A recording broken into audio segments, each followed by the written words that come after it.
Good morning, church. Happy Sabbath. Today I will be talking about iron and the body and the roles it plays. Now, whenever I do a health nugget, I always like to talk about something that I'm into in the moment and something I've been researching for my own personal health reasons. So just a little backstory. I would say about a year ago, I gave blood, and my results were great. The only thing that was a little bit off was my iron. It wasn't low, so I didn't have anemia, but it was on the lower end of where it should be. I didn't think much of it. I just thought I'll eat some more raisins during my meals and I'll be fine. And so I went on with my life. But this past year, I've noticed a lot of things in my body, and I started looking into why it was happening. And so I'll tell you guys a little bit more once I continue with the presentation. Okay, so let's see, it's not working. Okay, nope. There you go. Oh, those words are tiny. So the introduction to iron. Iron is vital for oxygen transportation, for energy production, and for immune functions. It is one of the most essential minerals in the human body, supporting life at the cellular level. I didn't think iron had that big of a role in the body. I didn't think it had anything to do with immune system. I just thought it's good for your blood. It's good for carrying the red blood cells and all that. It says the average adult body contains approximately 3 to 4 grams of iron distributed across the tissue and organs, with the majority found in the blood and in the muscles. Let's see. Nope. There you go. Iron deficiency and its impact. 1.6 billion people are affected worldwide by iron deficiency and anemia. Symptoms of this are fatigue, weakness, cognitive impairments, and poor immune system. Leading nutritional disorders globally, especially in women and children, impairs physical and mental performance, reducing the quality of life. And so this is where my story continues. This past year, I began to get really sick very often. And I was like, why am I getting sick? I eat the same things that my dad eats and my brother eats. They have great immune systems. They almost never get sick. Why am I getting sick so much? I do work with children, but that should still not be a reason for me to be getting sick that often. And so once I went back to my test results, my blood results, I realized the iron in your body helps your immune system. So someone recommended, take, what's it called? The prenatal vitamins. It contains everything. But before doing that, I was like, I need to do a little bit more research. I want to see if it can have any negative effects, if I should be taking this, how much do I need? So let's continue. So women have unique iron needs. Because of menstruation, it causes approximately a loss of 15 to 30 milligrams, significantly increasing deficiency risks. Women of reproductive age have higher daily iron requirements than men.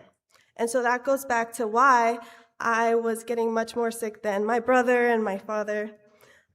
Also, pregnancy and lactation further increase iron demands, requiring up to 27 milligrams every day to support fetal growth and milk production. Approximately 30% of women of reproductive age worldwide are affected by anemia. And so at my job, I would mention it to my coworkers, and I noticed that most of the women that I work with either are taking iron supplements, have anemia, or are close to being anemic. So someone said to me, it's because you don't eat meat. And I was like, I don't think it's because I eat meat. I've noticed that all of the women that I talk to have similar issues, whether they eat meat or not. Let's see. Like I mentioned before, during menstruation, women lose about 15 to 30 milligrams of iron monthly, raising deficiency risk significantly.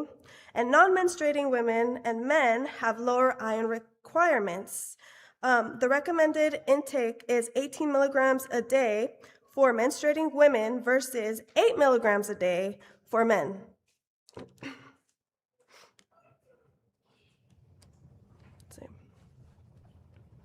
And some of the symptoms that low iron can result in are dizziness, brittle nails, hair loss, restless leg syndrome, pale skin, chronic fatigue, shortness of breath, difficulty concentrating. Some of the risks are impaired cognitive functions, reduced work capacity, pregnancy complications, including preterm birth and low birth weights. Okay. So here I have a little chart to compare how much different groups of people need iron in their lives. So kids need only 8 milligrams a day. Adult men need 8 milligrams a day, while adult women need double that, which is 18 milligrams a day. Pregnant women also need a really high amount, which is 27 milligrams a day. And once women and men become over the age of 51, they only need 8 milligrams a day. So how do I fix this? How can I fix this iron deficiency or this iron, the lack of iron that I have in my body, especially during menstruations or pregnancy? How can I substitute that? Here I composed a list of some of the foods that have the highest amount of iron, which are completely vegan options. So 1 cup of white beans has about 8 milligrams, which is enough for the entire day for a meal. A cup of lentils has 6.6 milligrams. 1 cup of spinach has 6.4 milligrams. 1 cup of kidney beans contains 5.2 milligrams. 1 cup of chickpeas has 4.7 milligrams. Now, when I looked at this list, I thought to myself, I am eating all of this. How come I'm still not getting enough? And this is where we go to the other side. Sometimes our bodies have difficulty absorbing the iron. So it is important to pair iron with things that have vitamin C, like citruses, bell peppers, etc. And it's good to cook it in cast iron pans. And it's also recommended not to drink it with tea or coffee during the meals, which we should already be doing, not drinking with our meals. It says, nourish your body with rich iron foods to sustain strength and vitality at every life stage. And Ellen G. White said in Counsels to Diet and Health, it says, grains, fruits, nuts, and vegetables constitute the diet chosen for us by our Creator. And last time I gave the health nugget, I was talking about drinking lemon water in the morning, a glass of water with a few drops of lemon. And it had a bunch of health benefits. And here is another reason why we should also do that. It helps the absorption of iron in our body, which, again, helps our immune system, our red blood cells, hair growth, hair loss, and all of the above. And that was the end of my health nugget.